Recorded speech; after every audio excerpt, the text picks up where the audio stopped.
أعوذ بالله من الشيطان الرجيم بسم الله الرحمن الرحيم لا خير في كثير من نجواهم إلا من أمر بصدقة أو معروف أو إصلاح بين الناس ومن يفعل ذلك ابتغاء مرضات الله فسوف نؤتيه أجرا عظيما ومن يشاقق الرسول من بعد ما تبين له الهدى ويتبع غير سبيل المؤمنين نوله ما تولى ونسليه جهنم وساءت مصيرا صدق الله العظيم رب اشرح لي صدري ويسر لي أمري واحلل عقدة من لساني يفقهوا قولي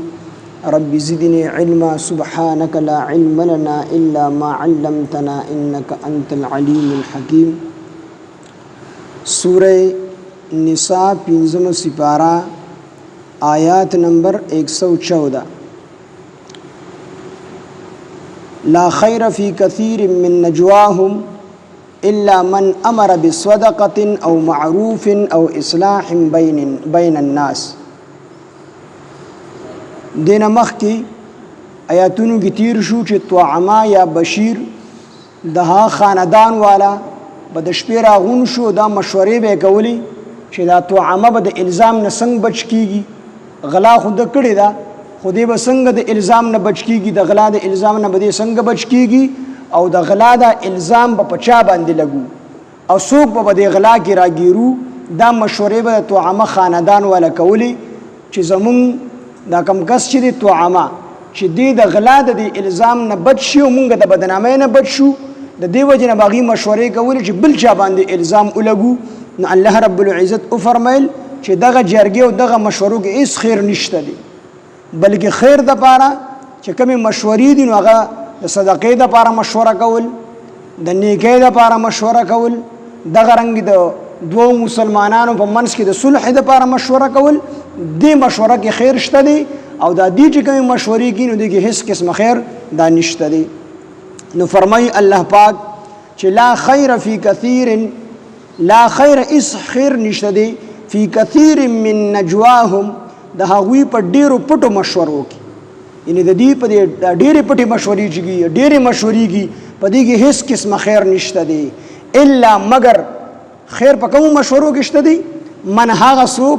امره چې حکم وکړي بصدقتین په صدقې سره، حکم وکړي د صدقې حکم وکړي نو په دې کې خیر شته دی. او معروف یا د نیکۍ حکم چاته وکړي نو په دې کې خیر شته دی، یا د نیکۍ دپاره مشورې وکړي نو په دې کې خیر شته دی. او اصلاح بین الناس یا صلح وکړي په مابین د خلکو کې نو په دې کې چې کوم دی خیر شته دی. نو په صدقه کې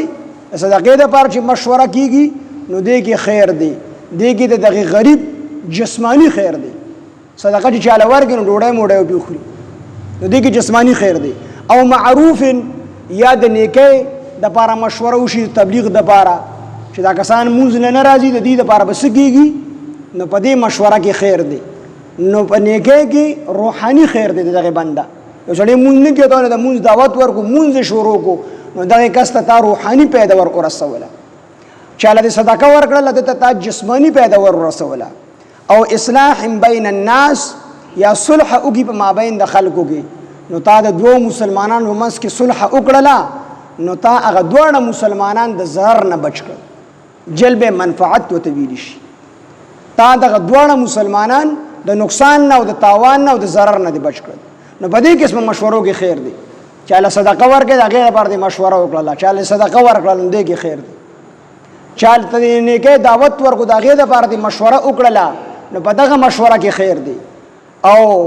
کو د دوه مسلمانانو په منځ کې د صلح وکړله نو په دې کې د هغې خیر دی، په دغې مشورو کې خیر دی. د دې نه علاوه دا نور چې کوم مشورې کېږي نو الله وایي دې کې هېڅ قسمه خیر نشته. مسلمانانو په منځ کې صلح کول دا ډېر لوی عبادت دی او په دې باندې الله پاک جل جلاله ډېر زیات خوشحالي کوي. حدیث مبارک کې راځي نبی علیه الصلاۃ والسلام او فرمایل چې زه تاسو د چیز اون خایم چې هغه د صدقې نه او د منځ نه او د روزې د ټولو نه بهتر وي. صحابه عرض کو یا رسول الله صلی الله علیه وسلم او خیراته کنه نبی علیہ الصلوۃ والسلام او فرمایل چې تاسو د دوو مسلمانانو په منځ کې روغه وکړئ تاسو د دوو مسلمانانو په منځ کې کوم خفګان راغلی دا خفګان تاسو ختم کو نو دا د صدقې ورکولو نه د مونځ کولو نه او د حج کولو نه د دې نه دا ډیر اجر او ثواب لري د دې نه به دې کې ډیر اجر او ثواب دی ځکه دا د دوو مسلمانان روغ کړل نو په صلح کې ډیر زیات خیر دی خو نن سبا خو هغه روغ هم د پیسو دي او د خپل لالچ دی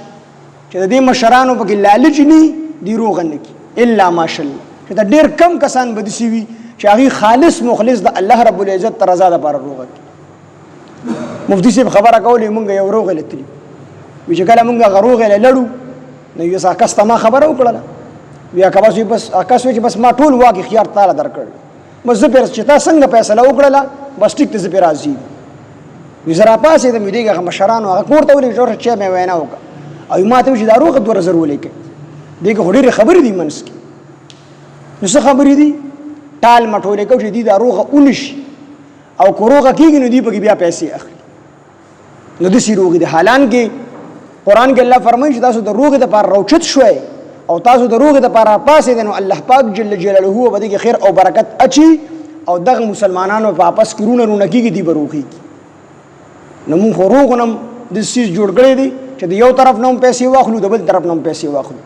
او چې پیسې پکې نو هغه روغ بیان نه کیږي ظالم او د مظلوم هغه فرق پکې مونږ روک کړی نو فرمایي الله چې لا خیر هیڅ خیر نشته دی فی کثیر من نجواهم د دوی په دې ډیرو پټو مشورو کې الا من مگر هغه څوک امر چې حکم وکي بصدقه په صدقې سره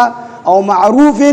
یا په نیکۍ سره او اصلاح بین الناس یا صلح وکي په مابین د خلکو کې ومن يفعل او هغه څوک ومن او هغه څوک يفعل چې وکي ذلک دا کارونه چې وکي دا کارونه چې څوک وکي ومن يفعل او هغه څوک چې وکي ذلک دا کارونه د څه دپاره ابتغاء مرضات الله د الله د رضامندۍ لټولو دپاره دا پکې شرط دی دا ټول کارونه به د خیر الله غي جوړیږي چې دا خالص ته الله د رضامندۍ د لټولو دپاره خالص ته الله دپاره کو صدقه ورکې نو چې خالص ته الله دپاره کو چاته د نیکۍ دعوت ورکې نو چې خالص ته الله دپاره او کو چاله روغه کوي نو چې دا خالص ته الله دپاره نو دا خبرې دا به الله کې چې کوم دی د خیر جوړیږي او دا به الله کې ستا دپاره د نجات سبب او ذریعه جوړیږي تر څو پورې چې دا کارونه د الله د رضا دپاره دا والله شرط دی ذلک ومن يفعل ذلك ابتغاء مرضات الله ابتغاء مرضات الله ولا شرط دی چې دا ټول کارونه خالص ته الله د رضا دپاره نو الله کې به دا د خیر جوړیږي ورنه دا د خیر نه جوړیږي اخلاص په هر یو کار کې شرط چې اخلاص پکې نه دغه کار دی قابل قبول نه دی دا الله نه قبلي ومن يفعل او سوق چې وکي ذلک دا کارونه دا کم چې مه د تیر شو صدقه دا نیکه دعوت ورکول دي یا د دې لپاره مشورې کول دي او اصلاح په مابین د خلکو کې دا صلح کول دي په مابین د خلکو کې دا ټول کارونه چې دا چې سوق وکي خو څنګه وکي ابتغاء مرضات الله د الله د رضامندۍ د لټولو لپاره فسوف نؤتيه نو زرد چې موږ به ورکو هغه ته اجر عظیما اجر عظیم لوی اجر الله یې موږ ته ورکو چې دا کارونه د الله د رضامندۍ لپاره وکړي نو الله یې موږ بدیل ډیر لوی اجر ورکو ومن يشاقق الرسول او هغه څوک چې مخالفت وکړي د رسول من بعد رست ما د هغه سنه تبینا چې واضح شو له دته الهدى هدایت د حق واضح شو دا آیات دغه تخویف ته په مخالفت رسول او د اجماع د امت ان څوک چې د الله د رسول مخالفت وکي او د عام مسلمانانو یعنی د مسلمانانو چې په کوم سیس باندې اجماع ده ټول مسلمانان په یو کار باندې متفق دي دغه خلاف سو کار کوي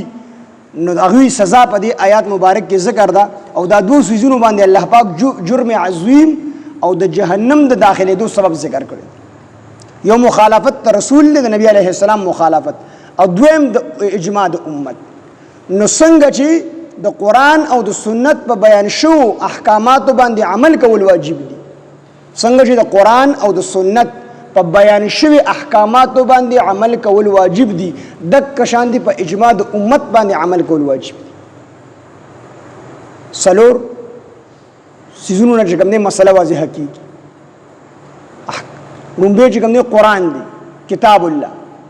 د الله په کتاب کې به یو مسله ګوري کو پای کې صراحتاً دغه حکم او دغه مسله مذکور نه وي پکې نو بیا سنت رسول د نبی علیه السلام سنت په ګوري یعنی حدیث د نبی علیه السلام کو باغی کې نه وي نو بیا اجماع د امت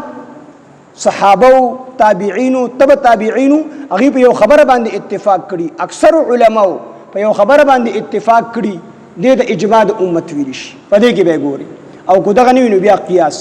د سلور اصول د شریعت د سلور اصولونو مته چې کوم نه مسله راوکاږي هم به کتاب الله قرآن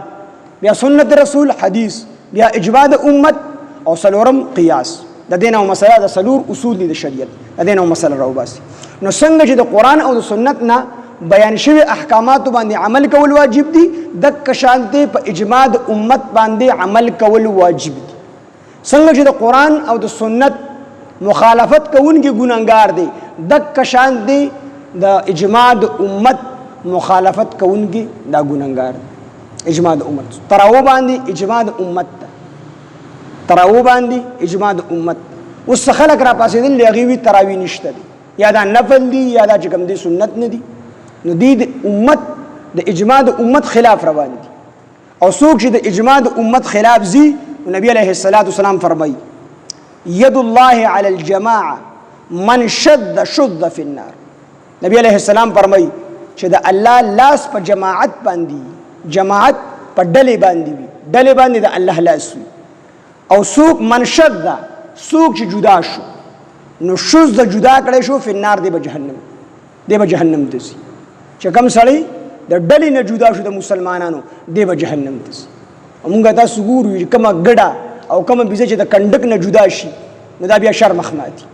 او چې کومه بیزه دا کنډک سره رواني نو دا محفوظ وي نو کوم سړی چې د مسلمانانو د جماعت سره روان وي دی به الله محفوظ ساتي او کوم سړی چې د مسلمانانو د جماعت نه جدا شو نو دا سړی دی به گمراه کیږي مسلمانان سوار لسو کاله چې کوم دین تر اوسه پورې روان دي دا بیا دی غلط ثابتي او خپل رائے او خپل چې کوم دی اجتهاد د صحیح ثابتي نو صحابه هم په غلط علی اعوذ بالله تابعین او تبع تابعین او سوار لسو کاله تر اوسه پورې د دین دا چې کوم دی په تواتر سره روان دي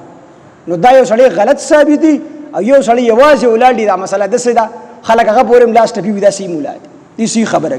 دي ناشنا خبره نو الله فرمای ومن یشاقق الرسول او سوق چې مخالفت وکړي د رسول من بعد رستو ما د هغه سنه تبینا چې واضح شو له دته الهدى هدایت حق خبره دته واضح شولا او دته چې کوم دی دا هدایت واضح شو ويتبع او دی روان شي غیر سبیل المؤمنین د مؤمنانو د لار نه علاوه په بل لار باندې د ټولو مؤمنانو د لار نه علاوه په بل لار باندې یا ويتبع او دی تابعدار شي دی روان شي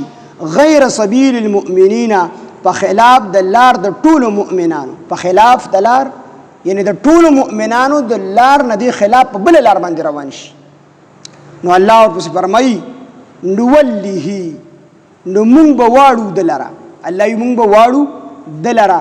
ما هغې طرف ته تولا چې دی ورته اړېدلې دی د دې ځای کې د دې سوال جواب وشو چې بعضې خلک دا خبره کوي چې زه په ناحقه یم نو الله ما تباه کوي ولې نه چې زه په ناحقه یم نو ما الله تباه کوي ولې نه نو دا خبره ځان سره یاد ساتئ چې دنیا دا دارالامتحان ده دا دارالابتلا ده دا د امتحان ځای دی دا دنیا نو د امتحان په ایگزامینیشن حال کې څوک ریزلټ نه اوټ کوي یو سړی پیپر ته ناست دی او استاد راغی هغه ورته وایي چې دا سوال دی غلط کړی دی دا صحیح کړی دا ورته څوک نه وایي بلکې دوه درې میاشتې پس بیا چې کوم دی ریزلټ اوټ کیږي او دته خپل نتیجه مه ته راځي چې ما دا شی غلط کړی دی زه پاس شوی ما زه فیل شوی ما نمبرې ښه اخیستی دي ما نمبرې کمې اخیستی دي وروستو راځي نو دنیا دارالامتحان دی دلته الله چاته څه نه وایي کو الله مثال به سړی کافر کېده الله ډایرک مړ کولی یا یو سړی چې کوم دی بیلارې کېده الله ډایرک مړ کولی نو بیا خو دنیا دارالامتحان نه پیدا کېدله بیا خو څوک هم کافر نه دا خو الله پټ ساتلی دي دا دارالامتحان دی نتیجه او رزلټ د قیامت کې اوټ کېږي خو دلته سره الله فرمایل نو دا جاهلانه سوال خلک کوي چې الله موږ ته ولې څه نه وي نو الله درله مهلت درکړی دی دا دارالامتحان دی دا ایگزامینیشن حال دی په دې کې الله پاک شاته څه نه وي وروستو چې کله نتیجه اوټ شي پته به بیا لګي آخرت کې نو الله فرمایي ویتبع چې دی روان شي غیر سبیل المؤمنین په خلاف د لار د ټولو مؤمنانو یعنی د عام مؤمنانو د لار نه دی علاوه بل یو لار اختیار کی په غیر روان شي د دلالت په لار باندې روان شي نو الله څه فرمایي نوله نو مونږ به واړو د لرا ما هغې لار طرف ته تولا چې دی ورته ګرځېدلی دی تاسو ته ما یو خبره کړې وه چې کوم سړی په خپل اختیار سره ګمراهۍ طرف ته کفر طرف ته شرک طرف ته یو قدم په خپله باندې اوچت کړي نو دویم قدم ورله بیا الله اوچتي یوه ګناه بله ګناه راکاږي چې کوم سړی یوه ګناه وکړي دی د هغې توبه ونه باسي نو دغه ګناه نحوست په ده باندې راځي دی بیا بله ګناه خامخا کوي دی بیا خامخا ګمراهۍ طرف ته ځي نو الله فرمایي نوله چې کوم سړی سره د دې وجه نه چې د هدایت ښکاره شو ښه لاره ورته ښکاره شوه د هغې باوجود دی په بله لار باندې روان شو چې کومه لار د مسلمانانو نه خلاف لار و دی په هغه لار باندې روان شو نو نوله نو الله وي مونږ به یې واړو مونږ به دا سړی واړو ما هغې لار طرف ته تولا چې دی ورته په خپله ګرځېدل دي نو هغه طرف ته الله پاک واړو ونسله او مونږ به داخل کو د لره جهنم ته وساعت مسویرا او دا جهنم ډیر بد ځای دی مسویرا د ورتللو نو دا آیات دا په اجماع په حجت باندې دلیل دی د اجماع په حجت باندې دا آیت دلیل دی امام شافعي رحمه الله نه یو کس تپوس وکړو چې په قرآن مجید کې په اجماع باندې دلیل شته دی مونږ وایو اصول د شریعت څلور دي قرآن دی کتاب الله سنت رسول حدیث دی او اجماع د امت ته او قیاس دی نو په دې اجماع د امت باندې امام شافعي رحمه الله نه خلق چې تاسو کو چې په دې اجماع د امت باندې د قرآن مجید نه دلیل شته دی نو خاموش شو او 3 ورځې او 3 شپې امام شافعي رحمه الله د قرآن مجید تلاوت کو 3 ختمونه به سحر کول او 3 ختمونه به ماښام کول 3 ورځې متواتر به 3 ختمونه د شپې او 3 د ورځې د هغې نه وروستو چې کله دې آیات ته راورسېدو ومن یشاقق الرسول من بعد ما تبین له الهدى ويتبع غیر سبیل المؤمنین نوله ما تولى ونسله جهنم وساءت مصیرا دا آیات ذهن کې راغی چې دا په اجماع د امت باندې دلیل دی او بیا دا راغی دا آیات د ټولو علماو مخې ته ووی ورته وی چې دا آیات په اجماع د امت په حجت اجماع د امت باندې دا دلیل دی ټول علماو په اقرار وکړو چې بالکل دا په اجماع د امت باندې دلیل دی هغه کس ته وی چې بالکل په قرآن مجید کې په اجماع د امت باندې دلیل شته دی او دا آیات ورته پیش کړو نو اجماع د امت چې د دینه کوم مسله واضحه وي هغه دینه کوم مسله ثابت وي نو په دې باندې څنګه چې په قرآن او سنت نه کوم مسله ثابت وي په هغه باندې عمل کول واجب دي د کشن په اجماع د امت باندې عمل کول دا چې کوم دی واجب دي د دې وجه نبی عليه الصلاه والسلام فرمایي چې الله رب العزت زما د امت په باره کې زمانه ما سره 3 وعده کړی دي نبی عليه السلام فرمایي چې الله رب العزت زما د امت په باره کې زما سره 3 وعده کړی دي لومبنه وعده دا چې الله پاک ما سره دا وعده کړی چې زبستا ټول امت په یو ځای باندې پکات سره نه هلاکوم ټول امت بزستا پکات سره نه هلاکوم ټول په یو ځای نه مړ کوم دویم وعده نبی علیه السلام چې ما سره الله دا کړی دا چې زبردستی دشمن ستا په دې امت باندې نه مسلط کوم چې ستا د امت ټول په یو ځای باندې ختم کی دا وعده نبی علیه السلام سره الله کړی دا او درېم وعده سره الله پاک دا کړی دا چې الله پاک جل جلاله بستا امت په گمراهۍ باندې ټول نه جمع کړي لا تجتمع امتي على الضلال د نبی علیه السلام امت دا په گمراهۍ باندې نه جمع کیږي نو اسلاف لار د مشرانو لار د مشرانو کتابونه دا باندې پرېږدي د مشرانو لار باندې پرېږدي اوس کو په امت کې یو کس راپاسي او د ټول امت نه خلاف یو مسله کوي نو هغه پسې بنوزو چا پسې بزو جمهور پسې بزو چې کوم علما دي کم چې کم دي د 1400 کال نه هغه دین تر اوسه پورې روان دی د محفوظ ساتلی دی په هغه لاره باندې به ځو په جدا لاره باندې به نه ځو او څوک چې په جدا لاره باندې لاړو نو په هغې باندې الله پاک د جهنم او د عذاب عظیم وعده کړې ده چې دوی له به عذاب عظیم ورکولی. الله فرمایي دلته کې چې لا خیره اس خیر نشته دی فی کثیر من نجواهم د دوی په دې پټو مشورو کې لا خیره اس خیر نشته دی فی کثیر من نجواهم د هغوی په دې ډېرو پټو مشورو کې الا مگر من هغه څوک امره چې حکم وکړي بصدقة په صدقې سره د صدقې حکم وکړي د دې دپاره مشوره وکړي او معروف یا د نیکۍ او اصلاح یا صلح وکړي بین الناس په مابین د خلکو کې ومن یفعل او څوک چې وکړي ذلک دا کارونه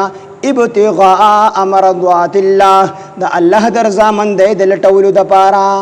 دا شرط دی اخلاص ورله شرط دی دا ټول کارونه به کوي خو د څه دپاره ابتغاء مرضات الله د الله د رضامندۍ د لټولو دپاره به یې کوي د خپل لالچ دپاره به یې نه کوي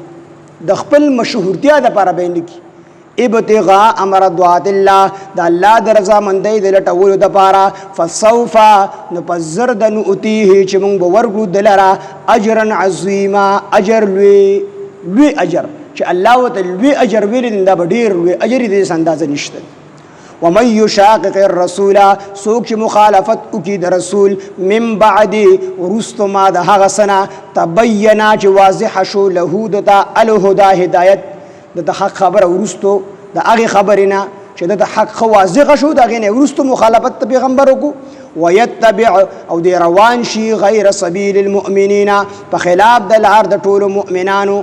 ويتبع او دی روان شي غیر سبیل المؤمنین د ټولو مسلمانانو د لار نه علاوه په بله لاره باندې نولیه نو موږ به واړوو د لره ما هغې لار طرف ته تولا چې دی ورته ګرځېدلی دی ونسلیه او موږ به داخل کړو د لره جهنم ته وساءت مصیرا او دا جهنم ډېر بد ځای دی د ورتللو. لا خیره اس خیر نشته دی فی کثیر من نجواهم د دوی په دې ډېرو پټو مشورو کې الا مگر من هغه څوک امره چې حکم وکړي بصدقة په صدقې سره او معروف یا په نیکۍ سره او اصلاح یا اصلاح بین الناس په مابین د خلکو کې ومن یفعل څوک چې وکړي ذلک دا کارونه ابتغاء مرضات الله د الله د رضامندۍ د لټولو دپاره ابتغاء مرضات الله د الله مرضات رضا ته ویل شي ابتغاء لټولو ته ویل شي نو د الټه طرف ترجمه کوي یا اسانه کوي د الله د رضامندیا د لټولو دپاره فسوف نو پس زر دا نؤتیه چې موږ به ورکړو د لره اجرا عظیما اجر ډېر لوی. ومن یشاقق الرسول څوک چې مخالفت وکړي د رسول من بعد وروستو ما د هغه څه نه تبینا چې واضحه شو له دته الهدی هدایت حق دین ورته واضحه شو ویتبع او دی روان شي غیر سبیل المؤمنین د ټولو مسلمانانو د لار نه علاوه په بله لاره باندې نولیه نو موږ به واړو د لره ما هغې لار طرف ته تولا چې دی ورته ګرځېدلی دی چې دی ورته اړېدلی دی ونسلیه او موږ به داخل کړو د لره جهنم ته وساءت مصیرا او دا جهنم ډېر بد ځای دی د ورتللو. الحمد لله رب العالمين والعاقبة للمتقين والصلاة والسلام على سيد الأنبياء والمرسلين وعلى آله وأصحابه أجمعين. إله العالمين تزمون رازش زمون لوی واړه ټول ګناهونه معاف کړي. الہ العالمین موږ ټولو ته د قرآن فهم او د قرآن پوهه راکړي. الله موږ ټولو ته په قرآن مجید د عمل کولو توفیق او طاقت راکړي. الہ العالمین زمون خامخا راضي شي. الله غي پورې مرګ مراولي چې تر څو ته زمون راضي شوي دي. الله چې کله ران راضي شي بیا رانه خفه مشي. الہ العالمین زمون دي حاضره مجمع کې څومره ملګري دي. الہ العالمین زړونو کې څومره شرعي حاجتونه دي د خپل غیب خزانونه پوره کړي. الله دې کې څومره بیماران دي کورونو کې بیماری دي ټولو ته شفای کامله عاجله مستمره ورکړي. الله څومره قرضداري د قرضونو نه اخلاص کړي. الله څومره پریشان حاله پریشانه ختم کړي. الله څومره نه حق بنديوان دي د بند نه آزاد کړي. الله زموږ مال جان وخت تاڼو تحصیلونو اسپیټالونو جیلونو مقدمو کیسونو نه بچ اوساتي. الله زموږ مال جان وخت خپل دین د غلبې لپاره استعمال کړي. راکړي دنیا آخرت کې موږ ټول مسلمانانو ته د کامیابو د خوشحالو د عزتونو ژوند راکړي الله موږ ټول مسلمانان د بې عزتۍ د بې پردګۍ د شرم او د بې حیا د ژوند نه بچ وساتي الله خاتمې زموږ د ټولو بالخیر او بالایمان کې په وخت ځنکدن مو د زړه په صدق سره په ژبه دا کلمه چالو کړي لا اله الا الله محمد رسول صلی الله علی النبی